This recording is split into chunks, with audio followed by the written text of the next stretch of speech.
Welcome to The Explainer, where we break down big ideas and classic stories.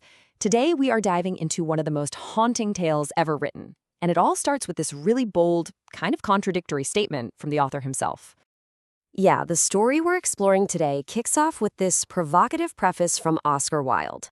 He says, "All art is quite useless." I mean, talk about a statement that seems to just completely dismiss the very thing he's creating. But this line really sets up the central question at the heart of his only novel, The Picture of Dorian Gray. It's a question that just unravels everything we think we know about beauty, sin, and the soul.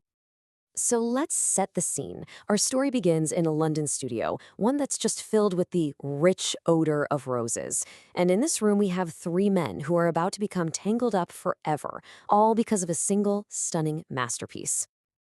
And right off the bat, you can see this huge clash of ideas. It's like a philosophical boxing match. In one corner, you've got the painter, Basil Hallward. He believes art should be pure, almost sacred. And in the other corner, his friend, Lordhenry Wotton, a super charismatic aristocrat who thinks life's only real duty is to yourself, to follow every single impulse, every desire, no matter what. And caught right in the middle of these two worldviews is Basil's brand new painting. Now, he absolutely refuses to show it to anyone. And it's not because he's modest. No, it's because he's terrified. He feels he's poured too much of himself into it, that it reveals the secret of his own soul, this intense, almost worshipful obsession he has with the person he painted. So, who is the subject of this masterpiece? It's Dorian Gray. And you have to understand, this is a young man so ridiculously beautiful he's described as being made of ivory and rose leaves. And the thing is, he's completely, almost tragically unaware of the power his own beauty gives him. He has no idea the effect he has on people. Okay, so into this world of innocence walks Lordhenry, and he brings with him this really dangerous, really seductive new philosophy. You see, he looks at Dorian and doesn't see a person. Nope, he sees a fascinating experiment, and he wastes no time starting to sow the seeds of corruption.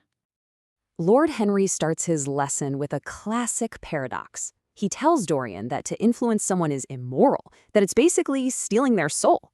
And then, in the very same breath, he starts to exert this incredibly powerful influence over the super impressionable Dorian. Talk about hypocrisy. What he's preaching is this new kind of hedonism. Lordhenry's message to Dorian is simple, and it is so dangerous. The only real sin is denying your impulses. He says that true fulfillment, well, that only comes from chasing down every single sensation, no matter what the cost might be. And then comes the final, fatal blow to Dorian's innocence. Lordhenry looks at him and basically says, "You know that amazing beauty you have, your most prized possession? It's not going to last." He paints this picture of Dorian one day being old and wrinkled and ugly, and when that happens, all his power will be gone. Just poof. So picture this. The finished portrait is finally unveiled. And in that one moment, all of Lordhenry's poisonous words just smash into Dorian's sudden, shocking self-awareness. It's a collision that triggers a single moment, a moment that changes absolutely everything. So Dorian is just staring at this perfect image of himself, and the book says the sense of his own beauty came on him like a revelation. But that amazing feeling is immediately followed by this wave of pure horror, the horror of his own mortality. He gets it right then and there. The painting will stay perfect forever, but he is destined to get old and decay.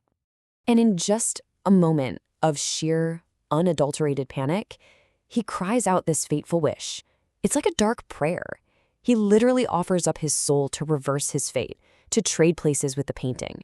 The thing is, he doesn't realize that some deals, once they're on the table, they're accepted immediately. Okay, so not long after making this crazy wish, Dorian's new live for pleasure philosophy gets its first real test. He's wandering around, ends up in this kind of grimy little theater, and falls completely, madly in love with a young actress named Sybil Vane. What's so interesting is that Dorian adores Sybil for her art.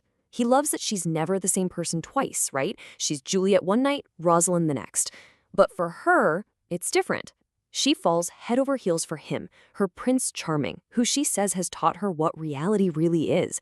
And here's the tragic irony. The second she finds real love, it completely destroys the one thing he loved about her, her ability to act. So, of course, the night he brings Basil and Lord Henry to see her, she's terrible on stage. And Dorian, he doesn't just feel disappointed, he feels personally humiliated. He storms backstage and just unleashes on her. He rejects her with this shocking, breathtaking cruelty. His words are like daggers, just absolutely brutal. He just leaves her there, a weeping mess on the floor of her dressing room. And the very next day, he finds out that his cruel words didn't just hurt her feelings. No, they had truly fatal consequences. Now, for a moment, just a flicker, he feels some remorse. He goes home, planning to write to Sybil to try and make things right. But he's about to discover the terrible, terrible price of that wish he made. His eyes fall on that magnificent portrait Basil painted. You know, the very thing that started this whole mess. The source of his vanity and that dark bargain he struck. And it's not the same. Something has changed. His first big sin, that act of profound cruelty, it hasn't left a single mark on his own perfect face.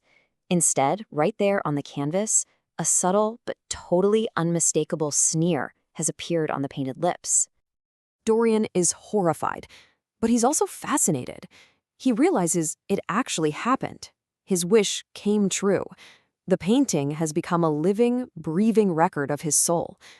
This means he can live a life completely free of consequences, while the canvas will bear all the scars. And faced with this reality, he makes his choice. He takes the painting and locks it away, up in an old, unused schoolroom at the top of the house.